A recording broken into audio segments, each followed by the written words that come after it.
Bonjour à tous, on est bien en direct, on est sur Facebook, on est en live.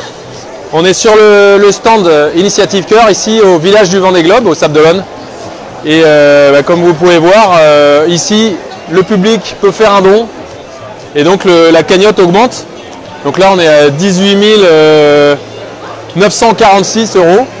Et donc, on vous encourage à, voilà, pour vous, faire partie de l'aventure. Donner ce que vous voulez ici en passant 1 €, 2 €, 5 € plus, comme vous voulez. Et donc là, je pense qu'on va bientôt pouvoir dépasser les 19 000. On a déjà pu donc sauver un enfant. Donc le principe du projet Initiative Cœur, c'est de faire le Vendée Globe, mais aussi de sauver des enfants. Donc pour comment on sauve des enfants? Eh ben, on sauve des enfants en vous regroupant ici pour les dons en cash, en liquide, pour sauver des enfants. Un enfant, ça coûte 12 000 €. Donc on a déjà pu en sauver un depuis le début du village et là on s'approche du deuxième à grands pas. Et pendant la course, ça se passe sur Facebook. Donc vous pouvez liker la page et à chaque fois que vous likez la page, mes partenaires donnent 1 € à l'association. Et pour ceux qui ont déjà liké, surtout n'hésitez pas à partager parce que vos amis n'ont peut-être pas encore liké et là ils pourront liker. Donc ça va faire un maximum de dons, un maximum d'euros pour sauver des enfants.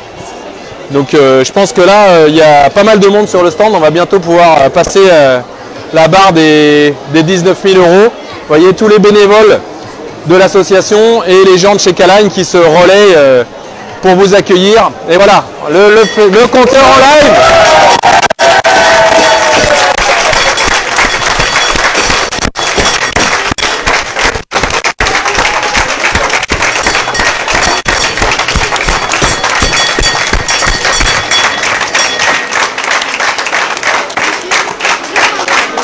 Je suis en live sur Facebook.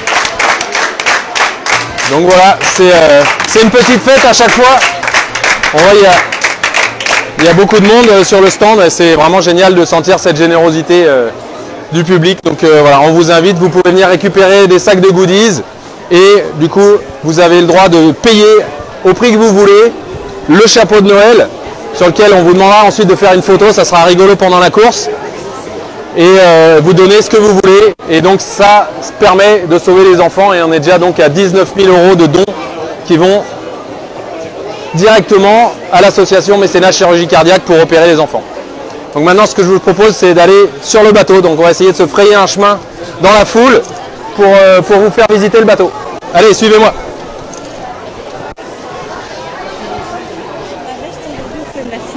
Je suis en live sur Facebook donc on le fera plus tard.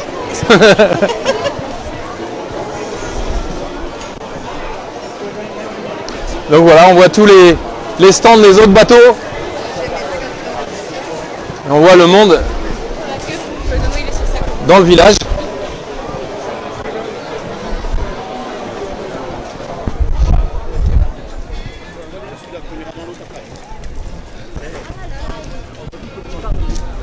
Donc là, on vient de sortir de la tente. Et on se dirige vers les pontons où il y a les 29 bateaux du Vendée Globe. Juste à la bonne lumière. Cette fin de journée, super journée. On a pu bien travailler sur le bateau, finir des petits détails. Il y a toujours des petites choses à faire pour améliorer les petits détails. C'est vraiment important. Plus on avance sur les petits détails, mieux ce sera. Il y a même encore certains bateaux qui peuvent aller naviguer. Nous, on n'a pas forcément besoin de naviguer, donc on est resté au port et on accueille les visiteurs. Donc le bateau Initiative Cœur, juste là sur la droite, on va y descendre. Il n'y a pas trop la queue, donc on va pas mettre trop de temps à y aller. C'est plutôt pas mal. Et c'est effectivement incroyable le nombre de personnes qui viennent sur les pontons voir les bateaux avant le départ.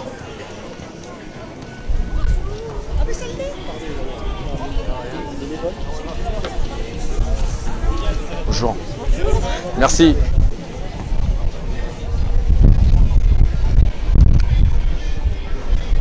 Voilà, donc il manque un seul bateau ici qui va arriver très bientôt. Par contre, tous les autres concurrents sont là, prêts à partir. et chacun, on se croise un petit peu au rythme des visites et des interviews. Chacun a un rythme bien intense. On en profite pour essayer de continuer à faire du sport. Forcément aussi regarder la météo, même si on n'aura pas encore aujourd'hui la météo du départ. Ben, on s'entraîne, on regarde. Par exemple hier j'ai regardé la météo du Cap Horn pour savoir ce qui allait se passer lors du passage du Cap Horn. Donc voilà, on est sur notre petit ponton et on va monter à bord.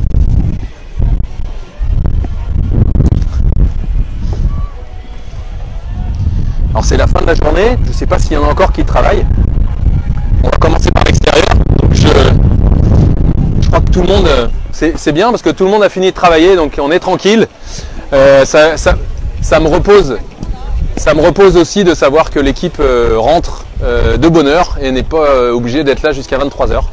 Donc ici c'est la partie où je commande toutes les manœuvres de mon bateau. Là j'ai le gouvernail qui me permet de diriger le bateau et il actionne 2 safrans qui sont dans l'eau sous le bateau et donc qui permettent là ils sont relevés, on les voit, et c'est ça qui me permet de diriger le bateau. Voilà, on va à droite ou à gauche et quand on met le safran dans l'eau, ça permet de contourner les vagues et d'aller dans la direction où on veut aller. Donc ici on voit ce qu'on appelle le moulin à café. C'est pas du tout pour faire le café, je vous rassure, parce qu'il y a beaucoup plus simple pour faire le café.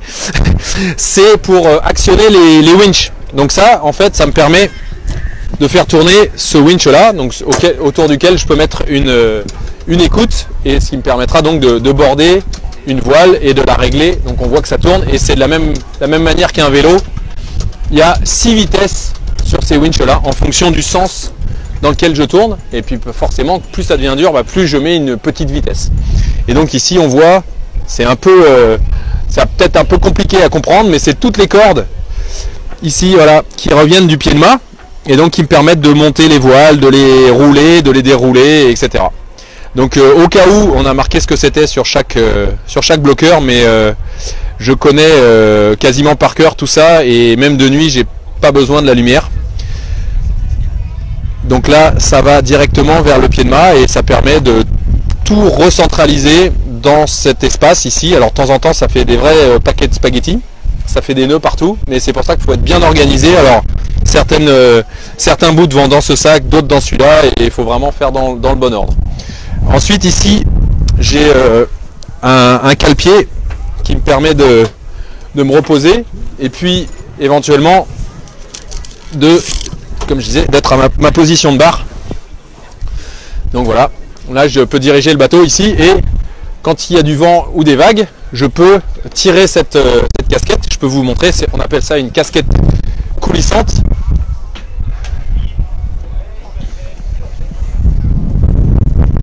Et voilà, on peut la reculer. Alors, hop, je vais le faire en live. Il y a un petit blocage, mais c'est parce qu'on s'en sert pas en ce moment. Voilà. Ça me permet d'être à l'abri, voilà, dans une cabane. Et en plus de ça, je peux fermer la maison pour être vraiment protégé ici et d'être le moins mouillé possible, parce qu'en fait, quand on est mouillé, on essaye de ralentir parce qu'on va être moins mouillé et du coup on va moins vite. Donc voilà, ça sera une zone qui me permettra de pas forcément être tout le temps en ciré et quand même de voir un petit peu vers l'avant. Tanguy, une petite question des internautes. Comment gères-tu la séparation avec ta famille et dans quel état d'esprit lorsque tu es en communication et que c'est terminé? Alors c'est sûr que pour moi c'est une nouvelle donnée. Je vais replier ça. Ça fait un peu de bruit. C'est une nouvelle donnée pour cette édition parce qu'il y a 4 ans, j'habitais pas encore dans la même maison avec ma femme, et du coup on avait un peu l'habitude de ne pas être l'un avec l'autre, et du coup on ne s'est pas forcément beaucoup manqué pendant le Vendée Globe. Cette fois-ci ça fait 4 ans qu'on habite ensemble, et on a un petit garçon qui va avoir 2 ans pendant la course, donc forcément la séparation va être différente et pour moi ça va être une autre chose à gérer. Je vais enlever ça.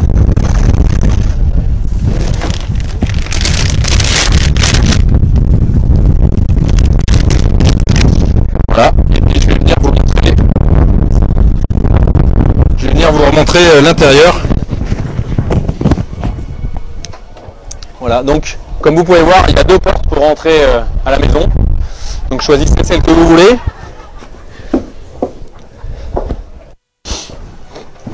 Et voilà, je vous accueille dans mon chez-moi pour les 2 prochains mois. Donc c'est ma zone de vie qui a été peinte en blanche. Le reste du bateau n'a pas ce bénéfice puisque j'y vis pas beaucoup. Donc ici, je vais vous montrer mon siège de veille. Donc c'est là où je peux dormir avec la tête bien calée et du coup je me repose bien. Ça a été taillé pile poil pour moi.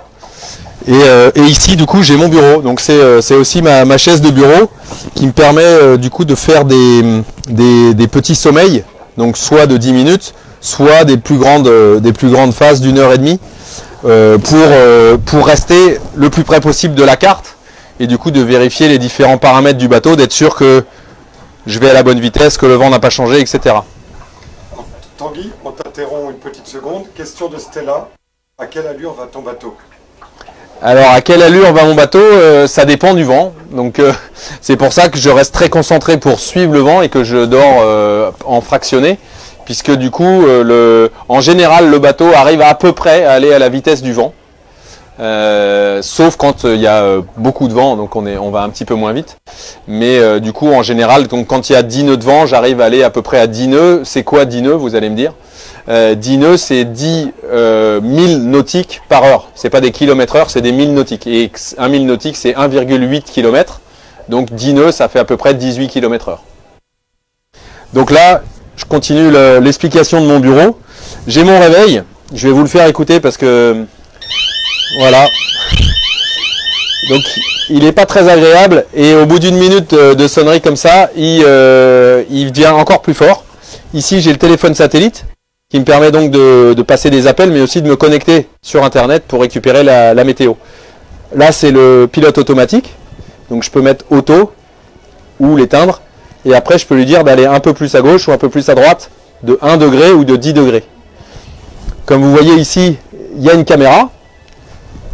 Et d'ailleurs, on va voir que je suis pas tout seul à bord. C'est logique.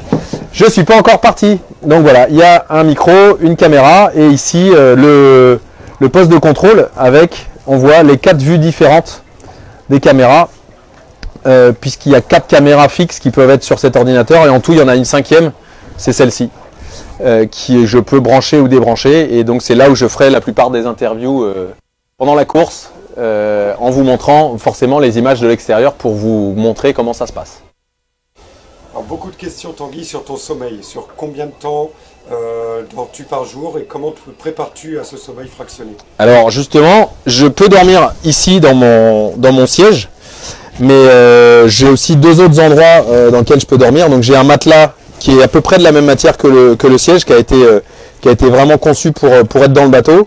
Donc je peux dormir soit dans la bannette, soit en fait juste là à mes pieds, retenu par un filet que je déploie quand j'installe donc il est là au plafond, voilà. Et donc je le déploie et je mets mon lit juste du bon côté pour pas tomber si le bateau penche un peu trop. Et donc mon temps de sommeil, ça varie entre 10 minutes et 1h30.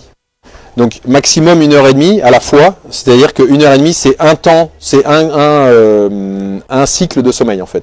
Donc moi ce réveil là en fait il fait que 99 minutes, et je peux pas dormir plus longtemps et c'est effectivement comme ça qu'on réussit à additionner donc 3, 4, 5 cycles de sommeil par jour pour essayer de dormir à peu près 6 heures en 24 heures.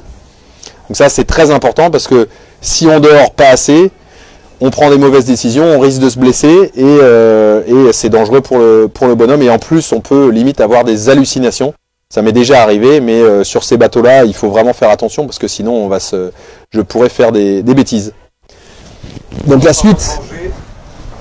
J'allais.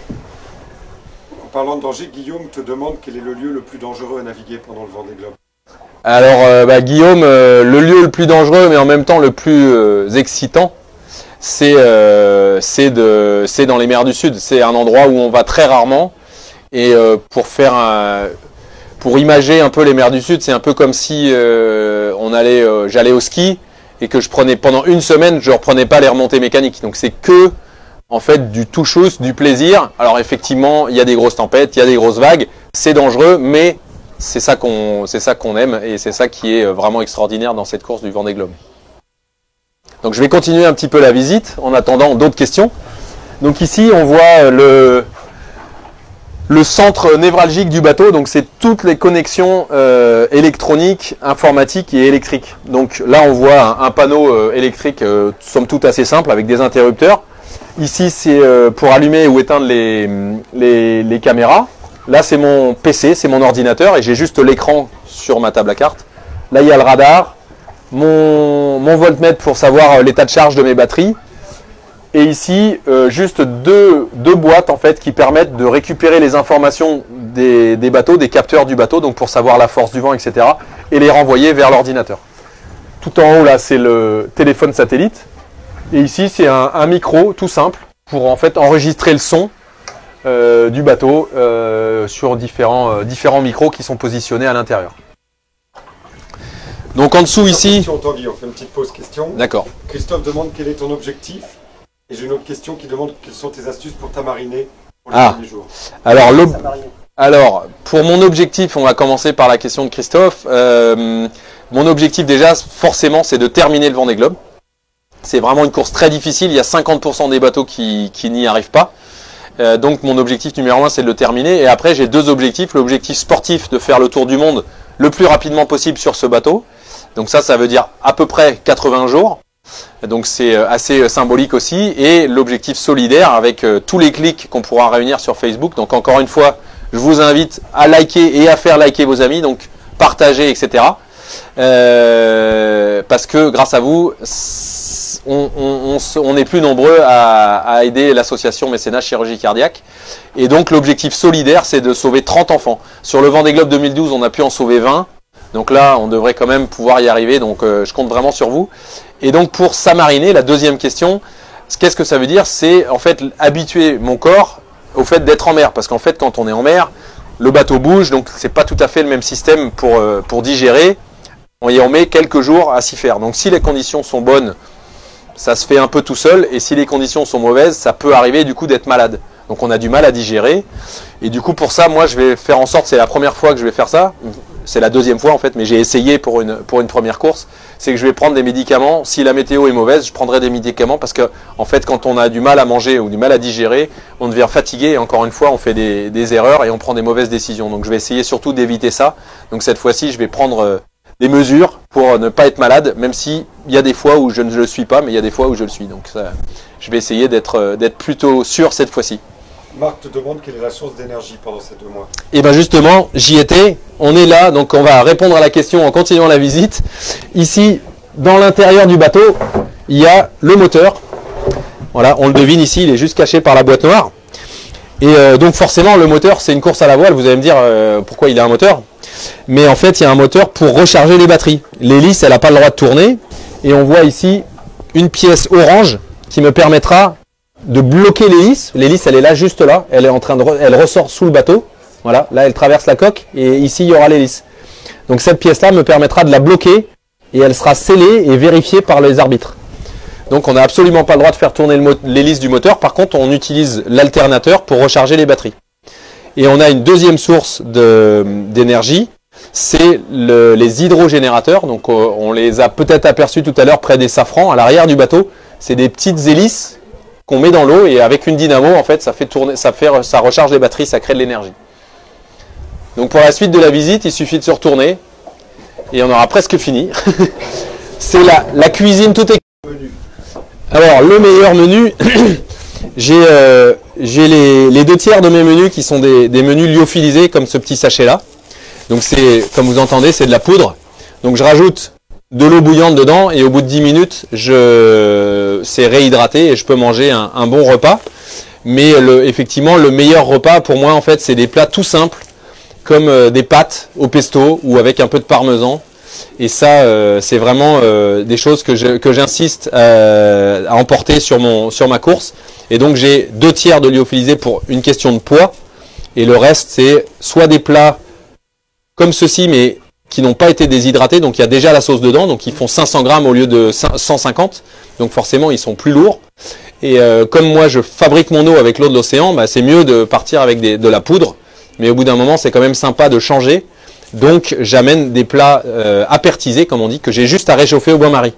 Donc, c'est plus rapide et c'est quand même un peu meilleur. Et surtout, ça change. Donc, voilà. Là, on voit pour la suite de la visite, après le réchaud qui bouge pour pas que la cocotte se renverse. J'ai un petit lavabo ici avec 2 robinets. Un qui me permet de récupérer l'eau de mer et un qui me permet de récupérer l'eau désalinisée. Donc ça, c'est l'eau que je peux boire et ça, c'est l'eau que je récupère dans la mer. Et donc, pour me doucher, par exemple, je prends de l'eau de mer parce que l'eau douce, elle me coûte cher. Et donc, j'essaye de ne pas la gâcher. Donc ça, de toute façon, c'est une bonne habitude à avoir, de ne pas gâcher l'eau.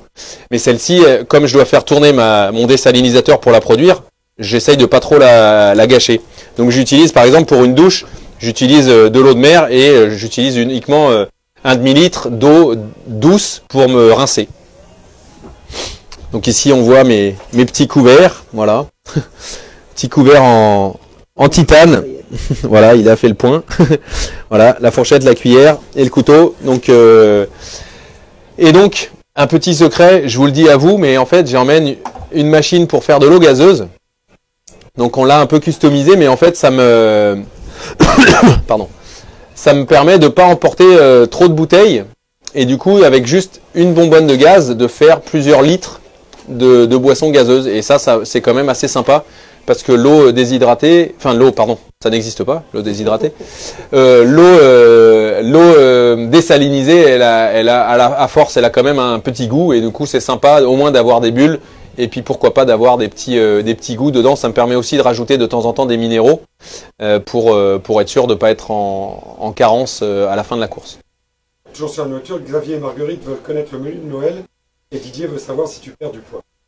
Alors, le menu de Noël, ça sera un menu un peu spécial, mais je ne sais pas encore exactement ce que ce sera. Par contre, il y aura une petite entrée, donc un petit bloc de foie gras. Donc ça, c'est assez sympa. Et en fait, j'aurai entre Noël et le réveillon, j'aurai une petite bouteille de champagne pour célébrer ça. Et j'espère que ça sera pas trop loin du Cap Horn. Donc peut-être que ça sera la même petite bouteille parce que j'en ai pas beaucoup, j'avoue. J'ai pris que 2 demi-bouteilles de champagne pour vraiment fêter les moments importants de la course.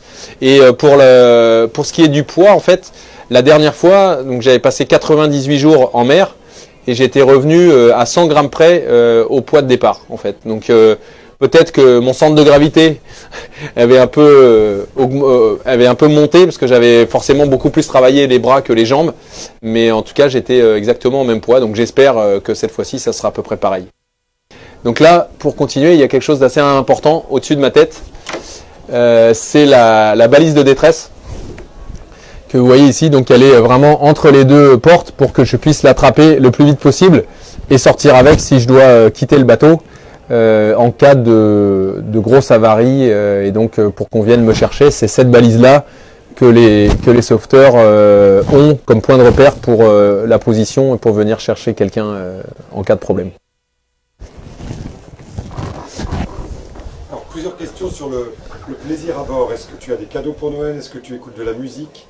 Ah oui. La distraction à bord. Alors, juste au-dessus de moi, du coup, ici, je peux vous montrer une preuve qui aura de la musique. Donc j'ai une enceinte ici. Alors il n'y en a qu'une effectivement, mais la musique je l'écoute vraiment uniquement quand je suis dans le bateau, parce que sinon l'ambiance est trop sonore à l'extérieur, donc ça me permet d'avoir un petit fond sonore. Mais du coup oui, j'aurai de la musique. J'amène toute ma playlist qui est de toute façon sur mon téléphone et sur mon ordinateur. Donc voilà, j'aurai le choix et je l'écoute souvent en aléatoire. Ce qui a d'ailleurs déclenché quelques vidéos rigolotes lors du dernier Vendée Globe, mais qui n'étaient pas du tout prévisible ni prévu parce que ça n'a pas été mes chansons préférées qui sont sorties à ce moment-là, mais c'était juste une chanson qui m'ont déclenché ces envies de vidéo. Donc j'aurai ça, j'aurai aussi quelques films sur l'ordinateur parce que ça pèse rien. Et je prendrai aussi quelques livres papier parce que c'est sympa quand même d'avoir des petits fascicules à feuilleter parce que c'est vrai que sinon on est quand même très souvent sur l'ordinateur et que voilà, j'ai eu quelques cadeaux déjà. Donc c'est un peu plus lourd mais ça vaut le coup quand même pour changer de support. Dylan demande comment tu fais pour régler ta quille. Alors justement la quille on la voit ici.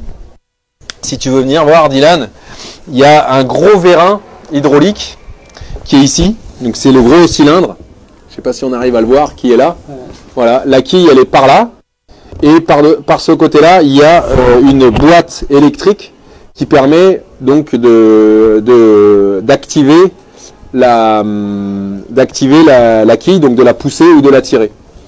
Donc voilà, on voit un peu mieux. Et du coup, tout est ici, voilà, le relais de quille.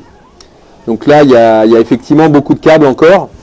Et donc moi, je peux appuyer sur un bouton à droite ou à gauche et ça permet d'envoyer la quille du côté où je veux la positionner.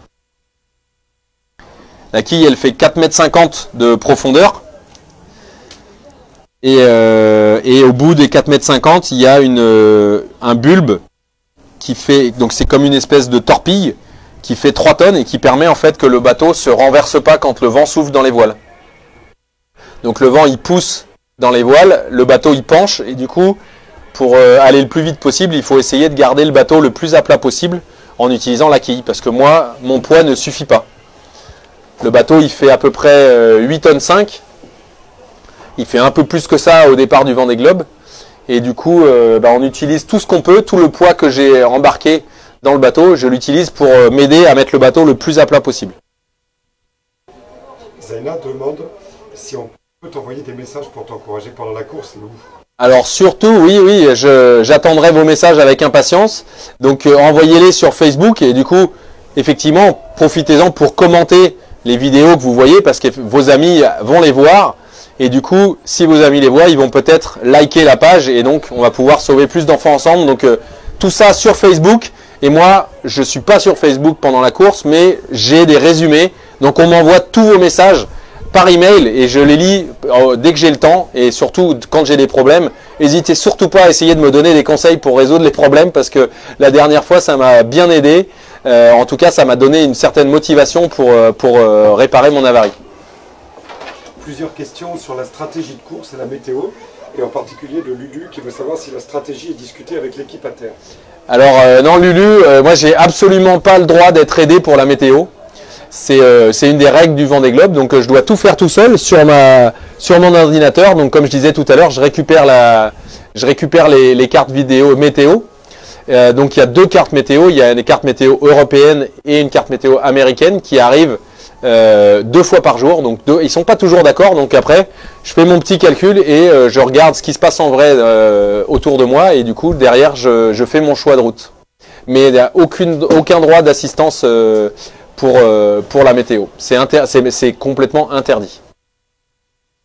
Alors avant le départ, évidemment, on peut en discuter ensemble, même entre skippers, mais par contre pendant la course, c'est complètement interdit. La seule assistance qu'on a le droit d'avoir, c'est l'assistance médicale par téléphone et en appelant le docteur de la course.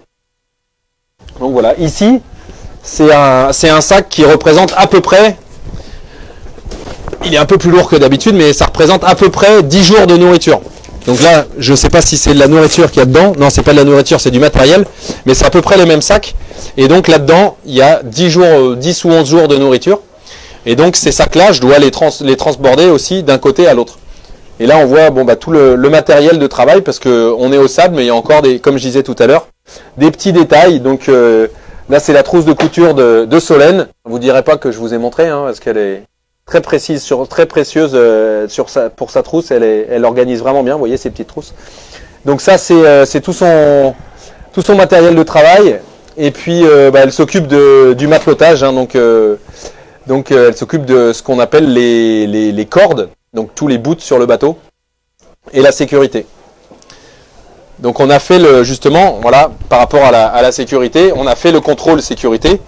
Et ici, donc là, il y a un bidon qui a été vérifié par l'arbitre ou le jaugeur, comme on dit. Et donc dedans, il y a le matériel de sécurité. Donc là, on voit, ça c'est la VHF, donc l'antenne de radio de secours. Mais là, il y a par exemple une partie de la pharmacie. Et dans le fond, il y a une radio, voilà, une VHF, des rations de survie. Et donc je dois emporter ça si je dois quitter le bateau. Voilà, ça c'est une mini flare. Ah non, ça c'est la pile du projecteur. Et donc là on a des fusées, etc. Toute la pyrotechnie rangée dans un bidon étanche. Et le jour du départ, on n'a pas le droit de le bouger. Juste, on a le droit de le prendre si on doit évacuer le bateau.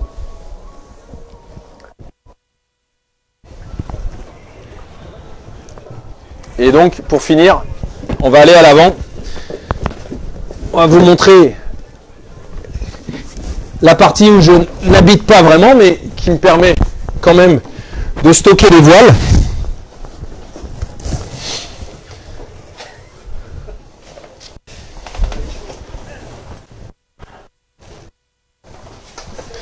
Voilà, donc ici vous voyez toutes les autres voiles.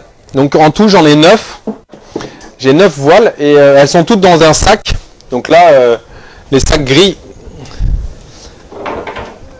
Les sacs gris. Voilà, chaque sac pèse à peu près 60 kg. Et ça correspond à une voile. Donc, tiens. J'arrive à avancer. Voilà, donc là je suis presque tout à l'avant du bateau. Et là, chaque sac, comme ça, c'est la plus petite voile.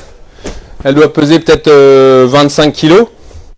Et celle-ci, c'est voilà, une un peu plus lourde, donc qui est un peu plus grosse dans son sac. Et donc ces voiles-là, en fait, je les roule, je les monte et je les descends, et je les avance et je les recule et je les change de côté sur le bateau. Donc c'est ça qui me fait passer pas mal de temps à jouer au déménageur breton. Et ça me permet d'adapter la taille de la voile au vent qu'il y a.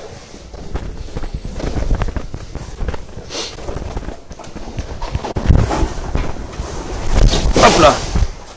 Tanguy, quelques questions sur la peur. Est-ce que tu t'arrives d'avoir peur ou tes plus grosses frayeurs? Alors en fait ça m'arrive d'avoir peur, ça m'est arrivé en tout cas quand j'ai touché des objets flottants non identifiés, et c'est vrai qu'on entend un gros bruit, donc on est vraiment saisi par la peur, mais après on est vite dans l'action en fait, et donc la peur disparaît. Et par exemple la dernière fois, j'ai touché un objet flottant non identifié, j'avais un trou dans le fond du bateau, je me suis vite rendu compte qu'il fallait que je ralentisse le bateau et que j'essaye de ralentir l'entrée de l'eau à l'intérieur. Et donc j'étais plutôt dans l'action que dans la peur. Et il faut quand même pas avoir peur de partir sur le Vendée Globe, même si c'est impressionnant. Moi je me suis bien préparé pendant 3 ans et donc je pense que je suis capable de faire ça. Et si j'avais peur, ça serait mauvais signe en fait. Donc non, j'ai pas peur avant le départ, mais forcément il y a des petites inquiétudes de temps en temps. Mais je suis quand même très content d'avoir la chance de pouvoir repartir. Et c'est vrai que c'est un voyage extraordinaire, c'est une course complètement folle et extrême, donc j'ai vraiment de la chance d'y participer et je vais essayer de vous faire partager un maximum, ça c'est sûr. Jeanne te demande des questions de Nao. Ah, savoir si Nao sera là, non, Nao il sera pas sur ce bateau, il n'a pas été embarqué, il n'a pas embarqué clandestinement contrairement à la dernière fois. Mais par contre, je pense qu'il sera consultant à terre pour vous expliquer la course et faire des petits chroniques ou des petites explications de ce qui m'arrive, parce que j'aurais peut-être pas forcément toujours le temps de la faire, mais en tout cas lui, maintenant qu'il a fait un tour du monde, il pourra vous expliquer ça très bien aussi, je pense. Donc là, on va sortir pour vous montrer qu'en fait, on va arriver à l'avant du bateau et puis voilà, on aura fini la visite.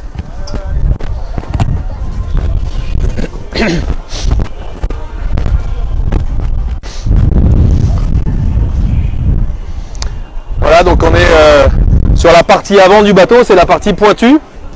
Et on n'est pas encore tout à l'avant, mais on a pas mal avancé déjà.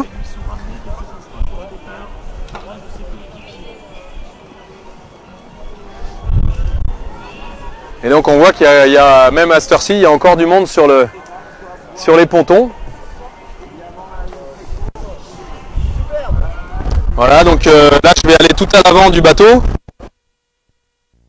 Là je suis tout à l'avant du bateau et il y a encore 2 mètres de vent pour les plus grandes voiles qui sont sur le bout dehors, ce qu'on appelle ça.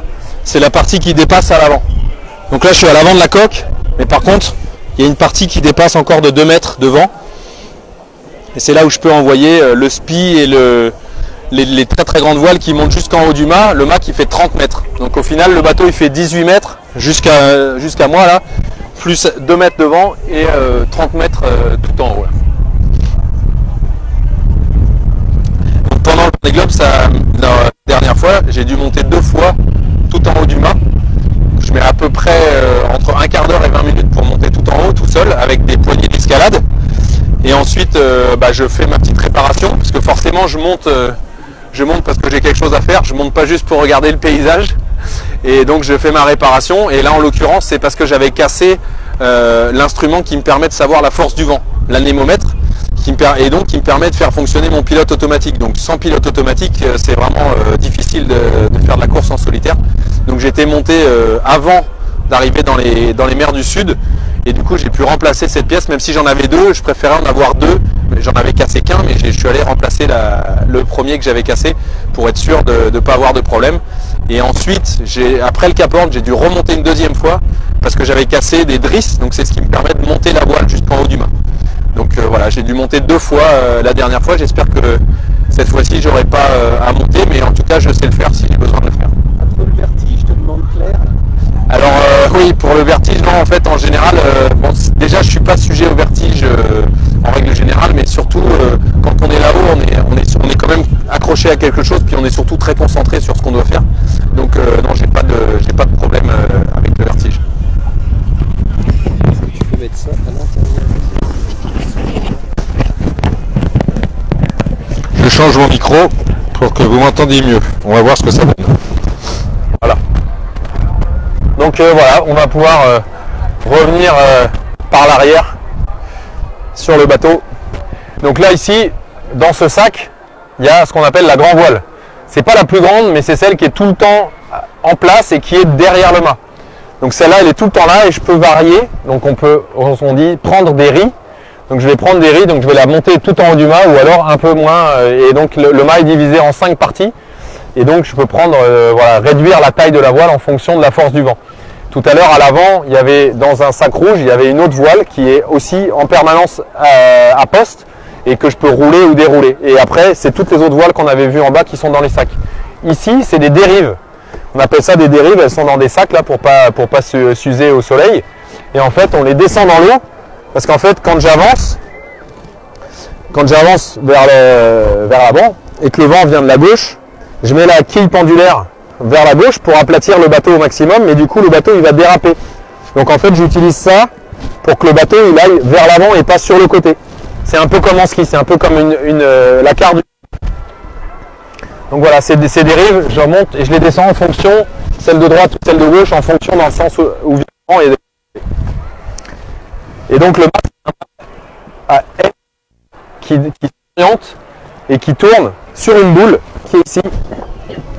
On voit une petite boule là, qui est assez grosse, et qui permet donc de faire tourner.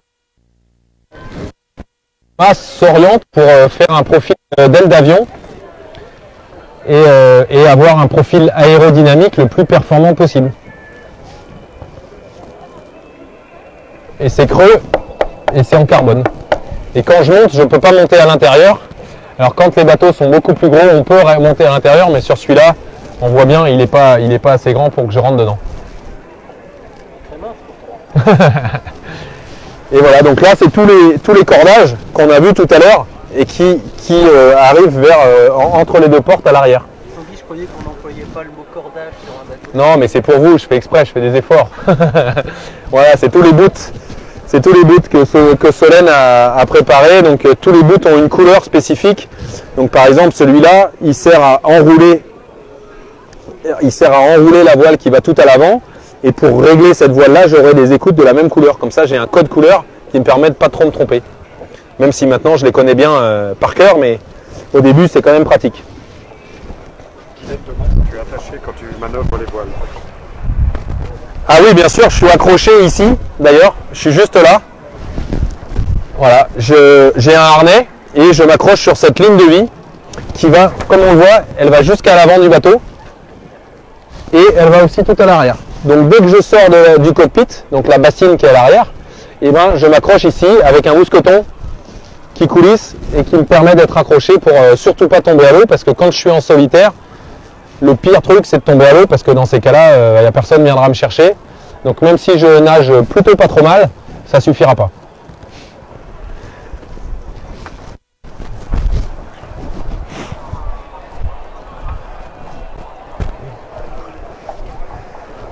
Voilà, donc on a fait le tour. J'espère que ça vous a plu. Et encore une fois, je vous invite à liker la page Facebook, en tout cas, si vous ne l'avez pas déjà fait. Si vous l'avez déjà fait, partagez, commentez les informations avec vos amis, parce que c'est grâce à eux qu'on pourra avoir de nouveaux clics. Et à chaque clic, c'est 1 € qui est donné, à chaque nouveau j'aime, c'est 1 € qui est donné par les sponsors, donc Initiative Ecaline, à l'association Mécénat Chirurgie Cardiaque. Et notre objectif, donc c'est avec vous qu'on va réussir à l'atteindre, c'est de sauver 30 enfants. Donc il faut au moins 360 000 nouveaux followers sur la page Facebook. On compte sur vous. Voilà. Il nous faut un maximum de nouveaux fans, on compte sur vous. Allez, je vous dis bye bye. On en refera une autre.